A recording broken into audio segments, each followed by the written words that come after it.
अस्सलाम वालेकुम। आज हम जिस टॉपिक के बारे में बात करेंगे वो LLB पार्ट 2 इंग्लिश की स्टोरी है द मूविंग फिंगर। इसके हम समरी के बारे में देखेंगे, इसका हम सिम्बोलिज्म करेंगे।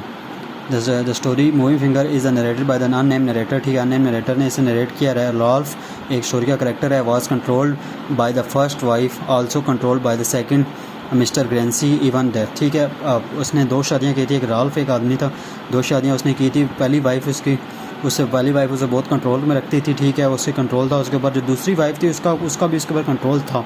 उसका कंट्रोल इस सेंस में था कि वो उसकी यादों के साथ या वो उसको मतलब उसकी डेथ के बाद भी वो उसकी यादों में वो गुम था। ठीक है, he still wants to control her. ठीक है, वो उसको कंट्रोल करना चाहता था। Something that is evident by the fact that he asked Claydon to repaint the portrait of Mr Grancy so that she may look older than the Ralph has got on. ठीक है, उसने एक portrait थी। ठीक है, उसने अपने दोस्त क्लेडोन को कहा था, उसने कहा था कि इसकी पोर्ट्रेट बनाओ। पहले उसने मतलब स्टोरी ये था कि पहले उसने स्टोरी में उसने कहा था कि मेरी जो बीवी है उसकी एक पोर्ट्रेट बनाओ, उसकी ऐसी पोर्ट्रेट बनाओ जो मैं जैसे उसे देखना चाहता हूँ। ठीक है, उसने ऐसी एक पोर्ट्रेट बनवाई उसकी। ठीक है, फिर जब वो मर जाती है तो उसके बाद वो उसकी पोर्ट्रेट में चेंजेस करता है। उसकी पोर्ट्रेट में चेंजेस करता है कि उसको ऐसा बनाता है जैसे जैसे वो बूढ़ा हो रहा होता है ऐसे ऐसे उसको भी तस्वीर को बूढ़ा करता रहता है। ठीक है, जहाँ पर वो बात हो रही है। ठीक है, he has not being able to escape from the past. ठीक है, वो अपने पास्ट से एस्केप नहीं होना चाहता हो रहा होता। ठीक है, he has never married again since Mr Grancy. ठीक है, उसकी डेथ के बाद भी उसने दोबारा शादी नहीं की।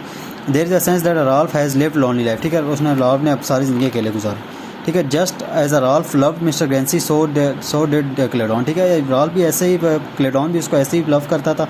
It is a perhaps that the reason that the Claydon restore the portrait so what is original was. ठीक है, जब एंड पे पोर्ट्रेट जब चली जाती है ग्रेंसी इसके पास, क्लेडोन के पास, तो वो उसको दोबारा उसी तरह कर देता जैसे वो पहले थी। Claydon wishes that to remember Mr Grancy as she was when he felt in love with her. ठीक है, वो कहता था मिस्टर ग्रेंसी की पोर्ट्रेट ऐसी होनी चाहिए जैसे वो उसके साथ उसने जब उसे पहली बार बनाया था। ठीक है, वैसी होनी चाहिए। It is a tough though there is a conflict between the Ralph and Claydon though the Ralph was possibly to be not. ठीक है, वो अपने अवेयर था इसके बारे में, इनके दरमियान एक टसल था।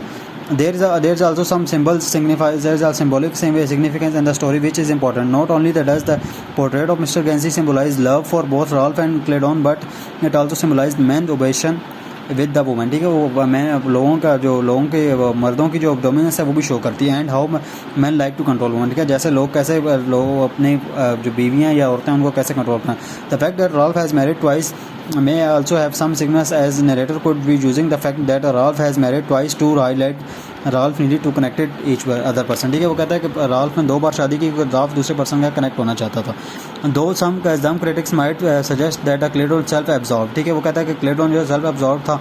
ठीक है, thinking of only of himself, वो अपने बारे में सोच रहा था, वो दूसरी बारे में नहीं सोच रहा था। पोर्ट्रेट वो सिर्फ करता, वो मिस्टर ग्रेंसी से प्यार नहीं करता, वो मिस्टर ग्रेंसी की पोर्ट्रेट से प्यार करता था। ठीक है, anything Claydon has created the fantasy for his himself, उसने ऐसे फैंटेसी बना ली थी।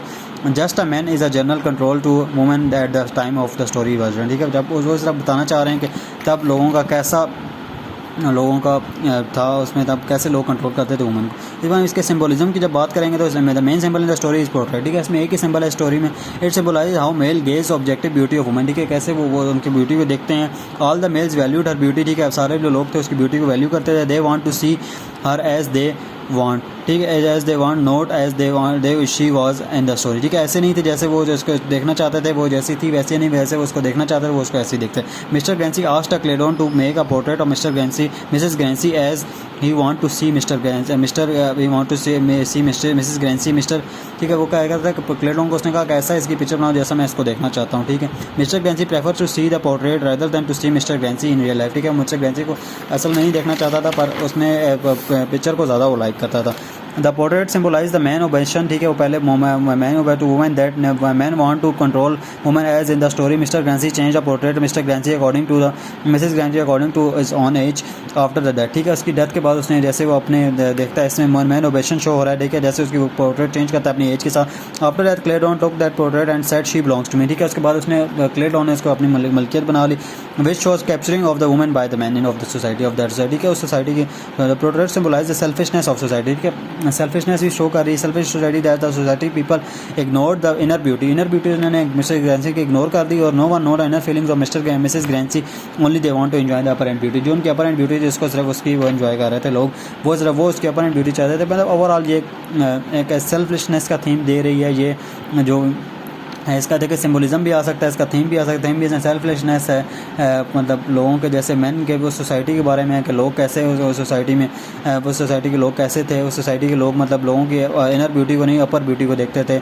और मतलब वो मिसेस ग्रेंसी से लोग प्यार नहीं करते थे, वो मिसेस ग्रेंसी की पोर्ट्रेट से लोग प्यार करते थे। क्लेडोन भी उनकी पोर्ट्रेट से प्यार करता था। और जैसी मैन ओबेशन भी इसमें आ रही है कि जैसे लोग कैसे चेंज मतलब हम लोगों ने अपना हक जमाया हुआ है मतलब वुमेन के ऊपर, लोग मतलब मैन ने, ठीक है, ये चीज़ हो रही है, ठीक है। ये दोनों क्वेश्चन थे, ठीक है, तो ये दोनों आ सकते हैं। मतलब अगर आपको स्टोरी पता होगी तो आप दोनों लिख सकते हैं, ठीक है। तो थैंक यू वेरी मच।